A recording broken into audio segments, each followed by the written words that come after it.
بسم الله الرحمن الرحيم. حبايبنا طلاب سنة تالتة إعدادي، السلام عليكم ورحمة الله وبركاته. النهاردة معادنا مع حل محافظة القاهرة.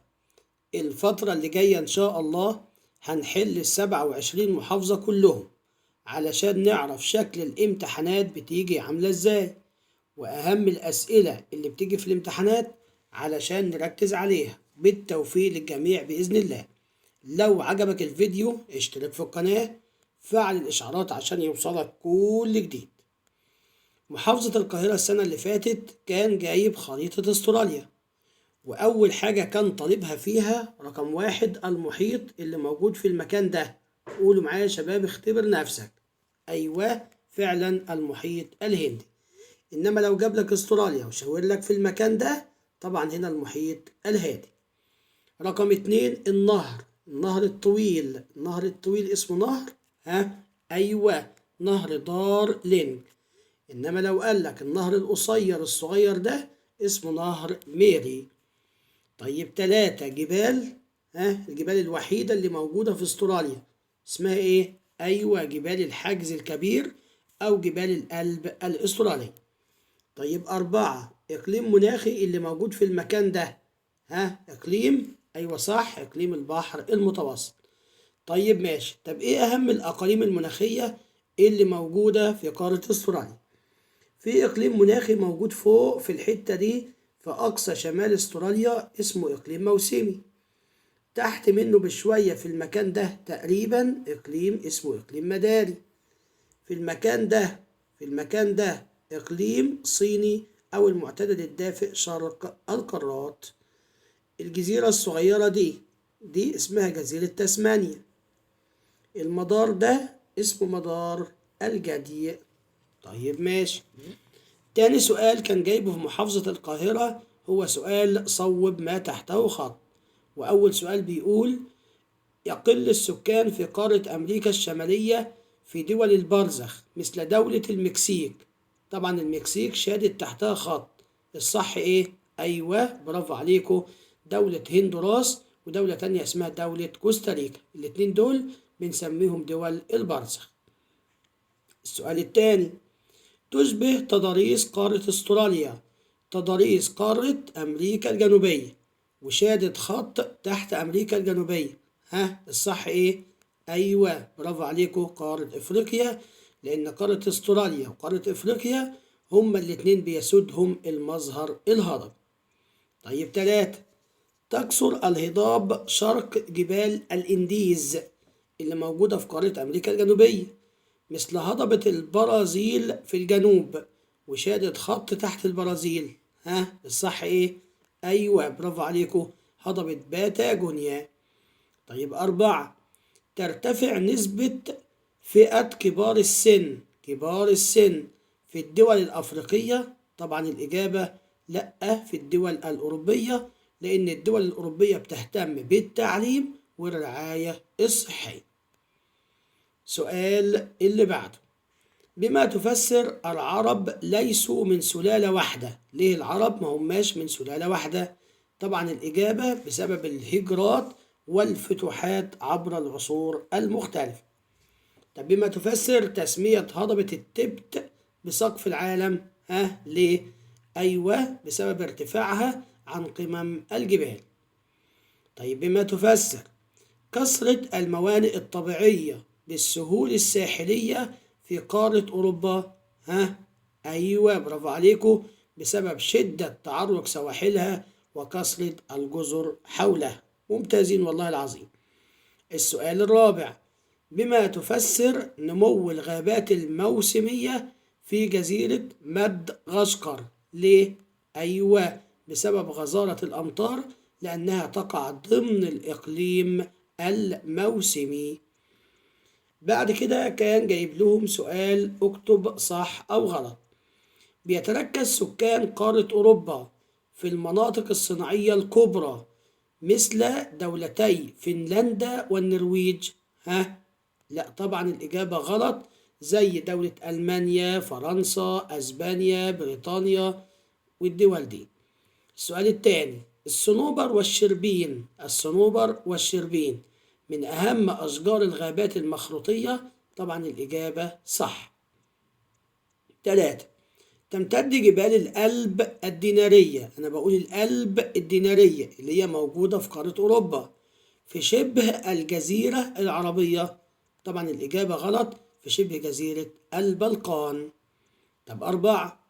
تنتمي جماعة التنجوس في سيبيريا إلى السلالة المغولية. طبعا الإجابة صح، لأن من أقسام السلالة المغولية جماعة التنجوس والهنود الحمر والإسكيم. السؤال رقم ب.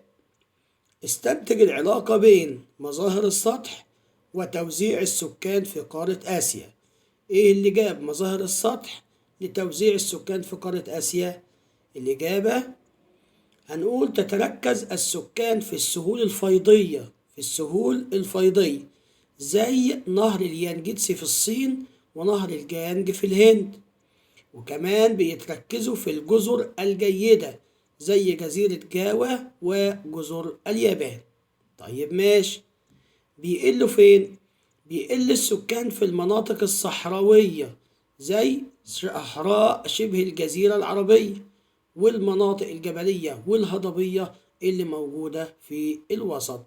يبقى كده مظاهر السطح اهي أثرت في توزيع السكان، اتركزوا في السهول الفيضية والجزر الجيدة، وقلوا في المناطق الصحراوية والجبلية في الوسط. السؤال اللي بعده جايب لك سؤال بيقول: لا شك أن الهجرات غير الشرعية بتشكل تهديد كبير للأمن القومي في أي دولة مستقرة في جميع أنحاء العالم الذي نعيش فيه. في ضوء دراستك أجب عما يلي. فسر، يعني أذكر سبب إن قارة أفريقيا أعلى قارات العالم في معدل المواليد في العالم. الإجابة عندي 3 أسباب. السبب الأول، قولوا معايا يا شباب، بسبب انتشار الأمية والفقر في معظم دولها. 2. الاعتماد على الزراعة البدائية والراعية. طب 3. وجود بعض العادات والتقاليد الخاطئة زي الرغبة في إنجاب أكبر عدد من الأبناء والزواج المبكر للإناث. السؤال الثاني: ما المقصود بالهجرات غير الشرعية؟ أيوة، برافو عليكم، هي الهجرات الخارجية التي تتم من خلال وسائل غير قانونية والهروب من سلطات الحدود. طب ما مقترحاتك لكي تصبح مصر دولة ذات دخل اقتصادي مرتفع؟ ايه مقترحاتك؟ المقترح السليم اللي تاخد عليه الدرجة الكويسة تقول له، هتقول تقوم بتصنيع منتجاتها الزراعية والحيوانية بدلا من تصديرها خام. دي كانت الجغرافيا في محافظة القاهرة السنة اللي فاتت. تعالوا بقى نتنقل للتاريخ. اختر الإجابة الصحيحة مما بين القوسين.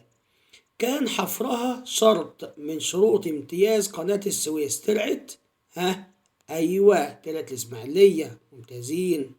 صارت، يعني أصبحت مصر ولاية عثمانية بعد معركة أيوة، معركة الريدانية سنة 1517 ميلادي.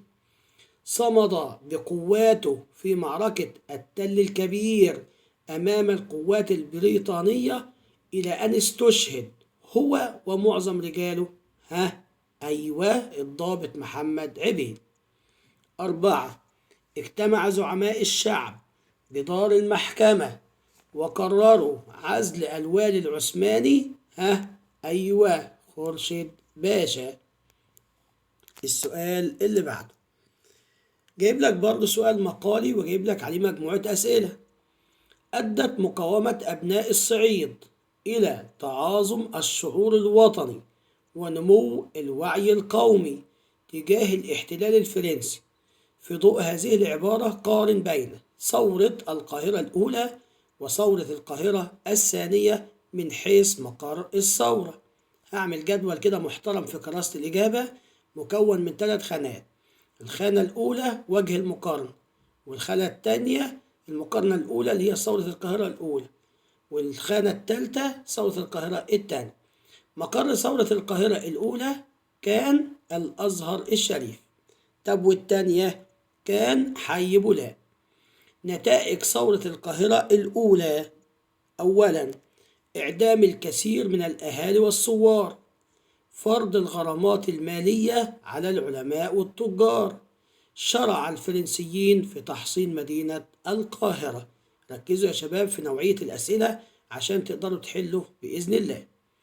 السؤال اللي بعده: نتائج بقى ثورة القاهرة الثانية: تدمير حي بولاق وفرض المزيد من الضرائب ومصادرة الأموال.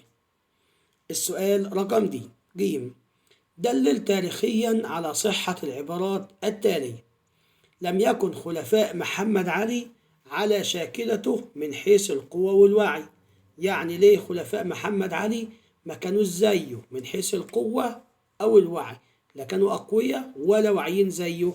الإجابة مكونة من 3 حاجات. أولا، هتقول لأنهم لم يثبتوا كفاءة في إدارة شؤون البلاد.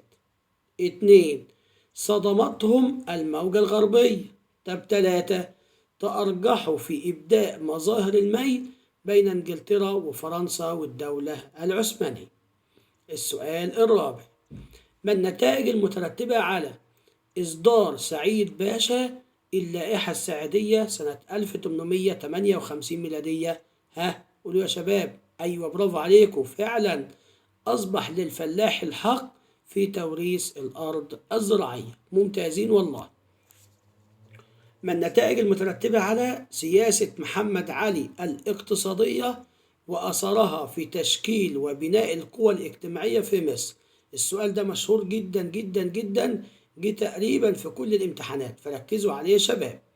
النتائج المترتبة على سياسة محمد علي الاقتصادية هتقول: أدى ذلك إلى ظهور طبقات واختفاء طبقات أخرى. من الطبقات التي اختفت هتقول طبقة المماليك كهيئة حاكمة، وحل محلها أفراد من أسرة محمد علي وبعض العناصر التركية. طيب 2، تضاءل يعني قل نفوذ علماء الأزهر الشريف وظهرت طبقة الأعيان. 3، ظهرت طبقة عمال الصناعة. 4، ظهر البدو كقوة اجتماعية مستقرة وتدهورت طبقة التجار. ركزوا يا شباب عشان ده سؤال مهم جدا جدا جدا. طب ما النتائج المترتبة على اقتصار الدراسة في الجامع الأزهر الشريف على العلوم الشرعية أثناء الحكم العثماني؟ كانوا مهتمين بس بالعلوم الشرعية. إيه اللي ترتب على كده؟ أيوة، تدهور الحياة الثقافية والعلمية في مصر وانتشار الدجل والشعوذة والخرافات. طيب ما النتائج المترتبة على تصدي العرابيين لهجمات الإنجليز في كفر الدوار؟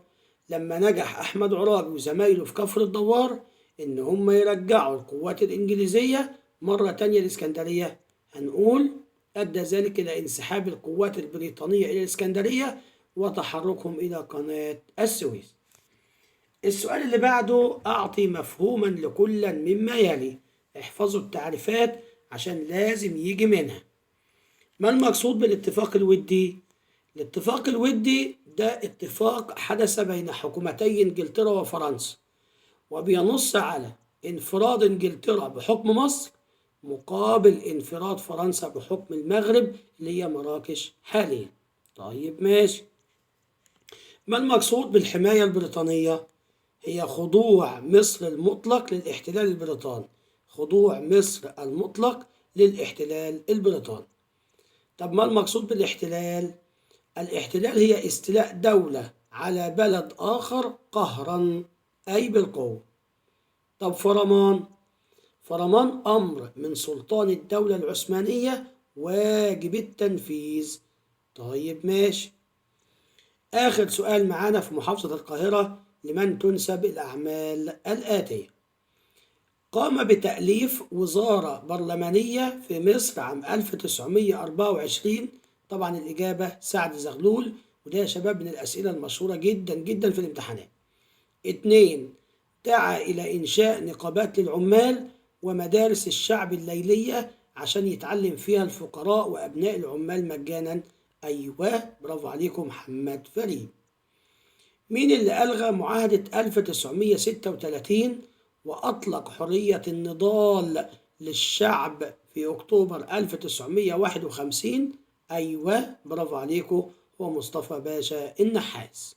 آخر سؤال: مين اللي خرج على رأس الجيش ومعه الآلاف من الوطنيين إلى ساحة عابدين في 9 سبتمبر 1881؟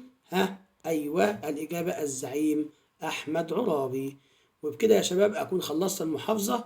انتظروني في محافظة الجيزة، والسلام عليكم ورحمة الله وبركاته.